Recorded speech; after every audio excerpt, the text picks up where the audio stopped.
Bismillahirrahmanirrahim. Assalamu alaikum. Today we'll be discussing about electric current.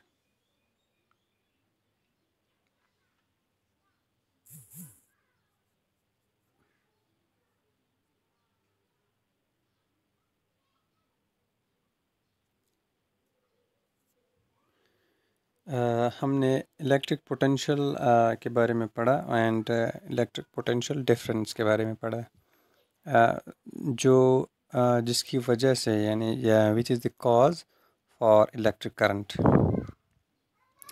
तो आज हम electric current के बारे में थोड़ा सा पढ़ेंगे, इसका यूनिट और इसकी मैथमेटिकल डेफिनेशन।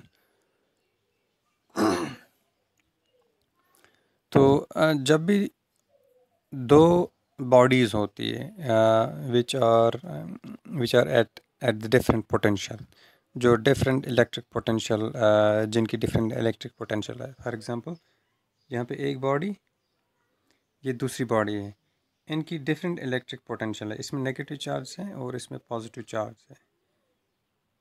ये इनकी जो है अलग अलग पोटेंशियल है। तो जब हम इन दो बॉडीज़ को कनेक्ट करते हैं आपस में बाय सम वायर, कंडक्टिंग वायर, ठीक है, तो यहाँ पे क्या होगा, यहाँ पे इलेक्ट्रिक करंट फ्लो होगा।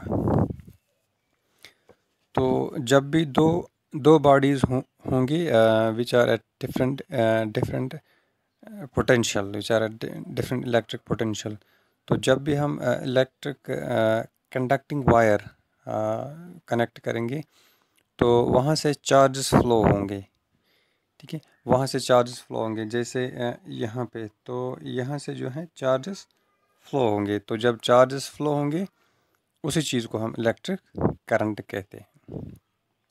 सो I can say by definition the flow of electric charges from one body to another body through a conductor is called electric current. Okay. तो हम सिंपली कह सकते हैं ये जो इलेक्ट्रिक करंट है it is the movement of charges through a conductor. ये movement of charges होते हैं, चार्जेस मूव करते हैं तो इलेक्ट्रिक करंट बन जाता है। Okay, so magnitude of electric current क्या होगा? So magnitude of electric current in a conductor is the amount of electric charge passing through a given point.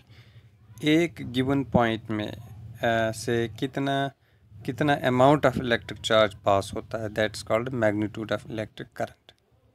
Okay, for example यहाँ पे एक वायर है, यहाँ पे एक वायर है,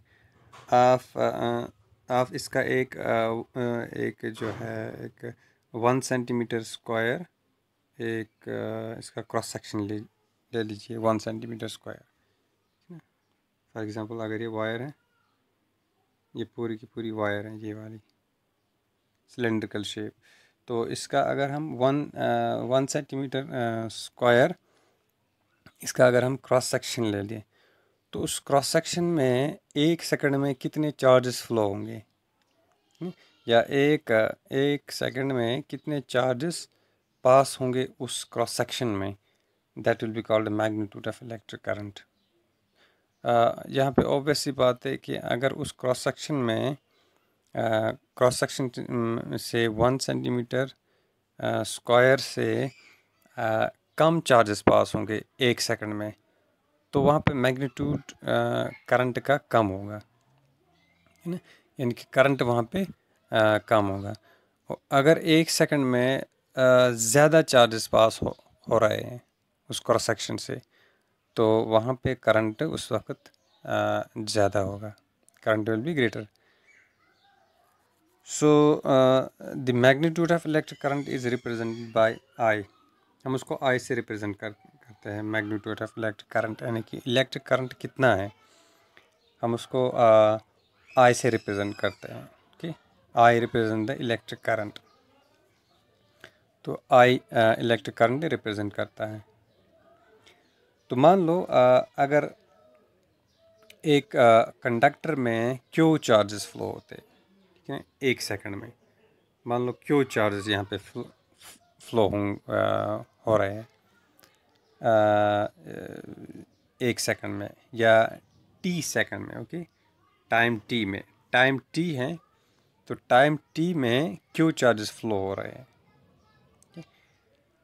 तो करंट जो है, current I will be equal to charge divided by time. Charge represent by Q divided by time.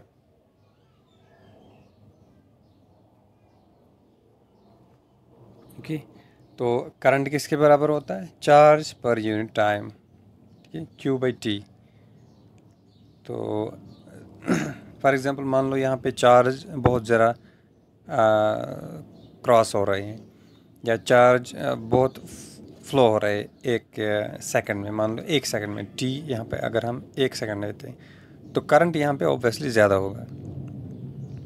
तो अगर चार्ज कम पास हो रहे हैं तो करंट कम होगा, ठीक है। इसका मतलब यह है कि current is directly proportional to charge, flow of charge. Okay, current is directly proportional to the flow of charge.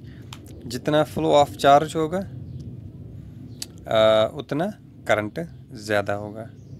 लेकिन टाइम का जो है ख़ास ख्याल रखना, यानी कि अगर 1 सेकंड में फ्लो ऑफ चार्ज ज़्यादा है तो करंट ज़्यादा होगा।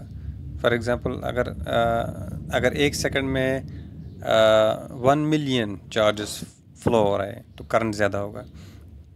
और अगर 10 सेकंड में 1 मिलियन चार्ज फ्लो हो रहा है तो वहाँ पे करंट कम होगा, क्योंकि टाइम यहाँ पे ज़्यादा ले रहा है। करंट जो है जितना ज़्यादा टाइम होगा तो करंट उतना कम होगा, और कम टाइम में जितने चार्जेस फ्लो होंगे उतना करंट ज़्यादा होगा। तो ऐसा यूनिट जो करंट का है, दैट इज़ ऐसा unit of current is ampere, ठीक है ना। एम्पियर ऐसा यूनिट है, ऐसा यूनिट एम्पियर, कि जिस तरह से पोटेंशियल डिफरेंस का हमने यूनिट लिया था वोल्ट, इसी तरह से चार्ज को हम एम्पियर में मेजर करते हैं। And ampere is denoted by capital letter A. Capital letter A से हम एम्पियर को डिनोट करते हैं। And ampere is the rate of flow of charges, electric charge through a surface at the rate of 1 coulomb per second. Ampere को अगर हम mathematically लिखें, ampere 1 ampere, 1 ampere is equal to 1 coulomb divide by 1 second. यानी कि 1 ampere हम तब कहेंगे जब 1 कूलम चार्ज 1 सेकेंड में फ्लो करेगा। 1 कूलम चार्ज का यूनिट क्या है? कूलम। तो जब 1 कूलम ऑफ चार्ज 1 सेकेंड में फ्लो करेगा, that will be called 1 ampere. तो उस वक्त हम कहेंगे कि करंट 1 एम्पियर है जब 1 कूलम 1 सेकेंड में फ्लो करेगा। The current will be called as 1 ampere.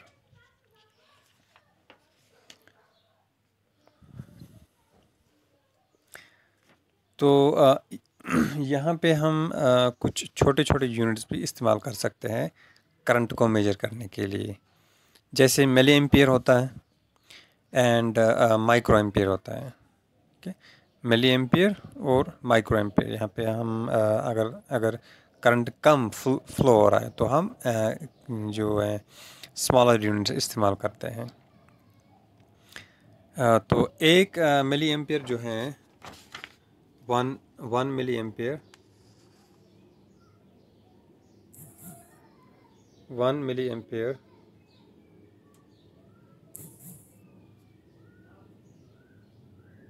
M A, milli ampere को हम रिप्रेजेंट करते हैं एम ए से। 1 milli ampere is equal to 10 to the power -3 ampere. 10⁻³ ampere के बराबर होता है 1 मिली एम्पियर। और 1 माइक्रो एम्पियर को हम ऐसे रिप्रेजेंट करते हैं mu A. 1 micro ampere is equal 10⁻⁻6 ampere. 10⁻⁻6 ampere एक माइक्रो एम्पियर होता है। एंड इलेक्ट्रिक करंट जो है ये एक स्केलर क्वांटिटी है, ठीक है ना। इसका जो है खाली मैग्नीट्यूड होता है, बाकी इसकी डायरेक्शन इसमें जो है नहीं होती। तो electric current is a scalar quantity. तो इलेक्ट्रिक करंट को मेजर करने के लिए हमारे पास एक इंस्ट्रूमेंट होता है, होता है हमारे पास विच इज़ कॉल्ड एमीमीटर। जिस तरह से हमने वोल्ट मीटर देखा था, voltmeter was the device by which we can measure the potential difference, जहाँ पे हम पोटेंशियल डिफरेंस मेजर कर रहे थे। तो उस इंस्ट्रूमेंट को हमने वोल्ट मीटर कहा था। अब जिस इंस्ट्रूमेंट से हम ये करंट मेजर करेंगे उसको हम एमीमीटर कहते हैं। ओके, तो ammeter is a low resistance device. ये एक लो रेजिस्टेंस डिवाइस होता है and it allows the electric current to flow through it. क्योंकि ये लो रेजिस्टेंस डिवाइस होता है तो इलेक्ट्रिक करंट इससे भी पास होता है, यानी कि एमीमीटर से जाके इलेक्ट्रिक करंट जो है इस सर्किट में पास होता है। तो इसलिए हम इसको सीरीज़ में कनेक्ट करते हैं। ओके, तो जब हम इसको सीरीज़ में कनेक्ट करेंगे तो इसके थ्रू इलेक्ट्रिक करंट पास होगा। ओके, तो जब इसके थ्रू इलेक्ट्रिक करंट पास होगा तो वहाँ पे वो मेजर ऑफ इलेक्ट्रिक करंट हमें दिखाएगा, यानी कि इलेक्ट्रिक करंट कितना है वो हमें वहाँ पे शो करेगा। तो ये एक कंडक्टर है, मान लो यहाँ से इस साइड से ये पॉजिटिव एंड है और ये वाला जो है नेगेटिव एंड है।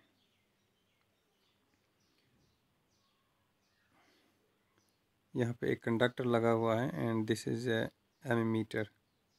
ये एमीमीटर है जिससे हम करंट मेजर करेंगे। इफ़ दिस इज़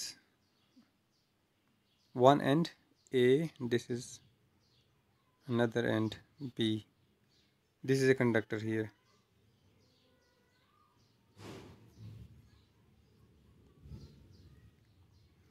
करंट जो है इस साइड से फ्लो होगा। कन्वेंशनल करंट जिसको हम कहते हैं, तो ये पॉजिटिव टू नेगेटिव से फ्लो होगा, positive to negative conventional current. and this side is positive, this side is negative। तो एमीमीटर को हम ऐसे कनेक्ट करते हैं इन सीरीज़। तो जब यहाँ से करंट फ्लो होगा तो वो एमीमीटर से पास होगा। तो एमीमीटर यहाँ पे करंट रीड करेगा और ये शो करेगा बाय दैट नीडल कि करंट कितना है। ठीक, तो इस डिवाइस से हम एमीमीटर से हम करंट को मेजर करते हैं and it is connected in series. ये हम सीरीज़ में कनेक्ट करते हैं विद ए कंडक्टर। अगर हम वोल्ट मीटर ले लें तो वहाँ पे हम वो वोल्ट मीटर पैरेलल में कनेक्ट करते थे।